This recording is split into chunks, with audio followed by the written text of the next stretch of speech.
When I vied for the position of governor of Nairobi, I knew what I was going for. When I made the decision to vie for senator of Nairobi, I was with you in Belfast or Londonderry, one of the two places in Northern Ireland.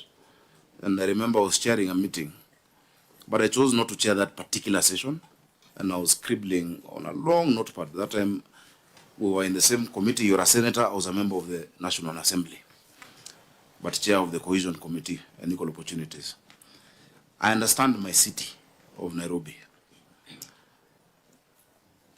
For many years, our city has been on a free fall, especially following 1992 elections, when the ruling party then lost grip of the capital.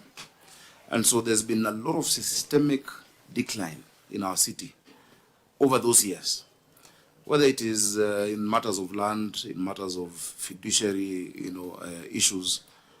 And so when I took this task, I knew what I was going to face and what is ahead of me.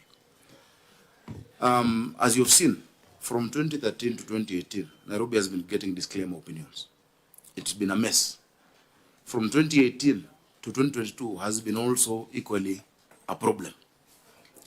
But when you're faced with such a task, what do? You summon the best that you can put together. Of course, you believe in God, but you must have a plan on how to sort out this city.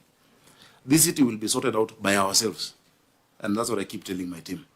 It is true, most of the staff in the county, apart from the chief officers and not all chief officers, some chief officers had even been there, and I promoted them. But apart from chief officers, CECs and advisors, most of the staff have been there.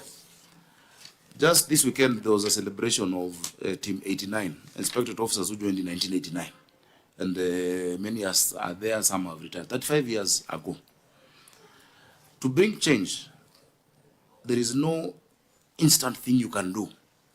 It is an ideal situation, but there is no magic wand that is waved to change a city like Nairobi.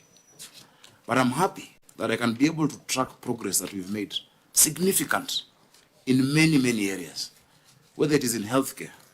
Chair, in healthcare, we have things that have never been seen before. Nairobi had no ICU. Kenyatta is what used to be seen as ICU. We have now more than one intensive care unit. The lifts at Pumwani last worked when I was born, Chair. Now they are back working. Our ladies can go to theater. We've introduced the position of CEOs in our hospitals. And there's been transformation because we just had boards and medical superintendents. Medical superintendents are doctors. And so sometimes they may not look at the holistic nature of running a hospital, from the gate to the customer service, to supply chain, to the issues of human resource, to technology. Those changes are taking time, but they're being felt. In 10 years, from 2013 to the time I became governor, scholarships and bursaries in Nairobi were given worth 3 billion. But in less than 10 months, I was able to more than half that. We've given scholarships and bursaries 1.88 billion.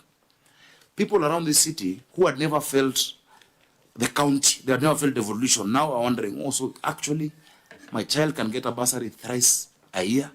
It used to be given once in 3 years. Now it's given 3 times a year. Every term, 2.5 million first term, 2.5 million second term, 2 million third term. 1 out of 4 children in Nairobi were not going to school because of hunger, Chair. Most interventions to deal with hunger had been focused in the arid areas. That's why even the department in the ministry is called nomadic education something,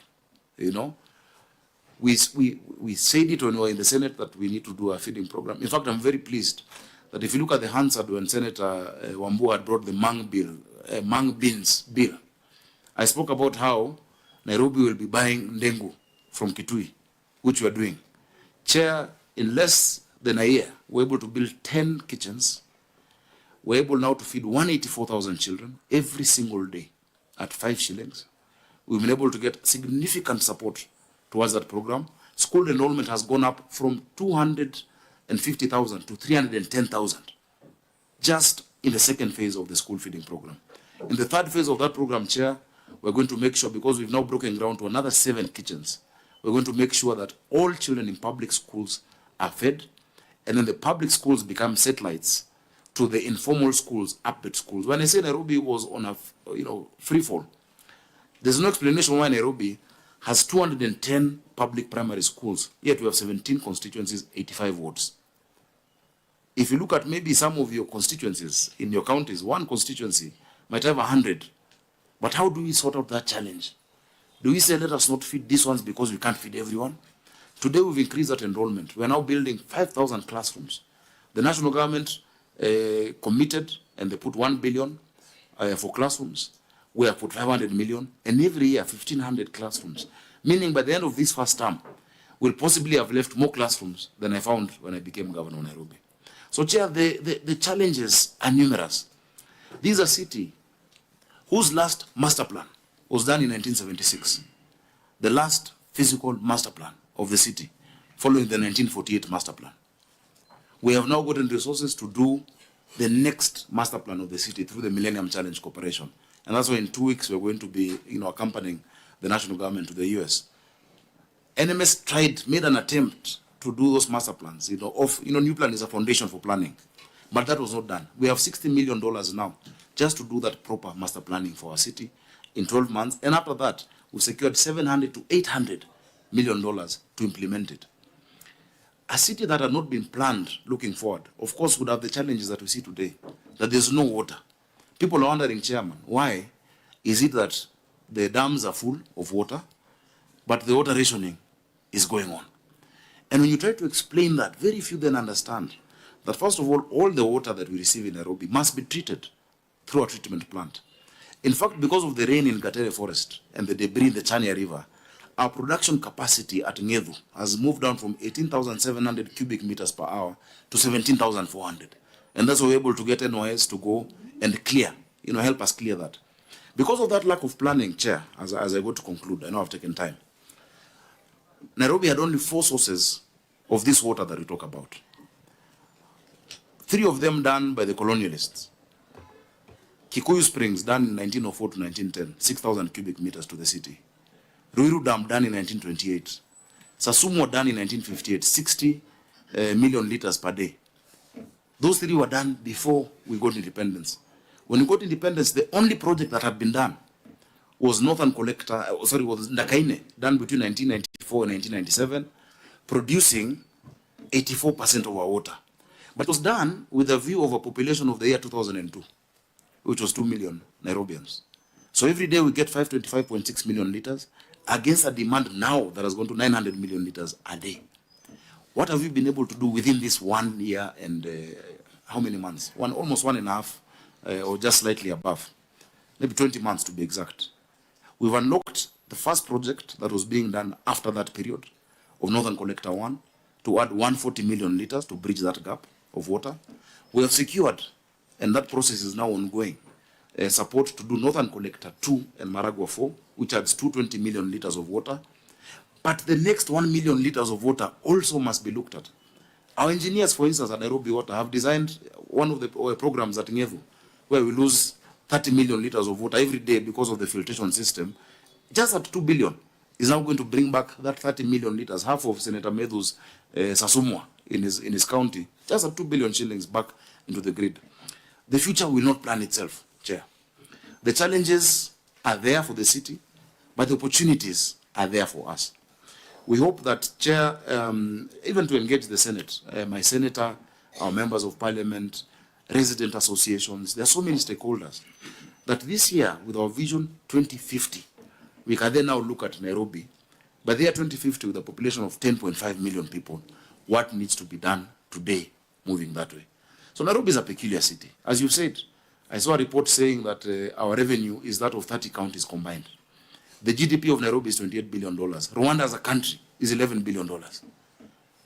Burundi as a country is $2 billion. We're engaging financiers out there saying, look, you can support Nairobi directly. We want to come to you, and I gave a presentation to the devolution committee. We want to come to you on how you can enable us as a county move beyond the limitations of municipal financing that this city needs. Unless we get significant financing, it has been raining, people are talking about drainage. To expand the drainage to the extent that we'd want is billions of shillings. So unless we can be able to discount our future income, we know for sure we'll never get less than 20 billion a year, whether or not we collect on-source revenue. And I've told you it is going up. Unless we can be able to do that, we've gotten transactional advisors. We'll need the Senate to support us in that process.